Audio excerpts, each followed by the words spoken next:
Dhaka college এবং city কলেজের শিক্ষার্থীদের সংঘর্ষ নিয়ন্ত্রণে অতিরিক্ত পুলিশ মোতায়েন। ঢাকা কলেজ এবং সিটি কলেজের শিক্ষার্থীদের মধ্যকার সংঘর্ষ নিয়ন্ত্রণে রাজধানীর সায়েন্স ল্যাব এলাকায় অতিরিক্ত পুলিশ মোতায়েন করা হয়েছে।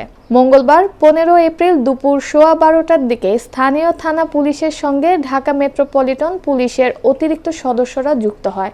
এ সময় মিরপুর সড়কে সাময়িকভাবে যান চলাচল বন্ধ হয়ে যায়। পরে পুলিশের একটি দল সরকারি টিচার্স ট্রেনিং কলেজের সামনে অবস্থান নিয়ে ঢাকা কলেজ শিক্ষার্থীদের ক্যাম্পাসে ফিরিয়ে নিয়ে যাওয়ার চেষ্টা শুরু করেন।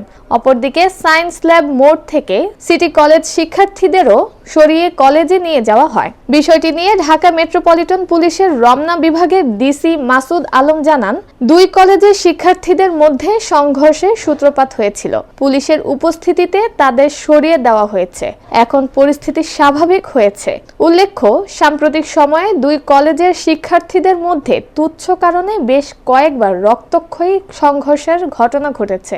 ভাঙচুর করা হয়েছে যানবাহন সহ বিভিন্ন স্থাপনা।